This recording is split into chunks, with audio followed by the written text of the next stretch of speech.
Men's tennis #1, Novak Djokovic, landing in Australia a few hours ago. And anyone who's endured international travel recently will know if the COVID doesn't get you, the paperwork will. Just before Djokovic got on that plane to the Aussie Open, he tweeted, "I'm heading down under with a COVID exemption permission." But for some hours now, he's been stuck in an immigration room somewhere in the bowels of Melbourne airport because he had the wrong kind of visa, which doesn't permit COVID exemptions. Why does this matter? Well, the reigning Australian Open champion is a well-known anti-vaxxer.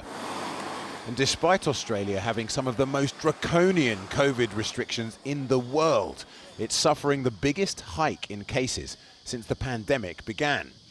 That Australians are obsessed with sport is hardly a secret, but Djokovic's jab status has now become a matter of state. If he's not vaccinated, he must provide acceptable proof that he cannot be vaccinated for medical reasons, and to be able to access the same travel arrangements as fully vaccinated travellers.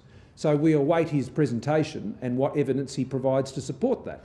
If that evidence is insufficient, then he won't be treated any different to anyone else, and he'll be on the next plane home.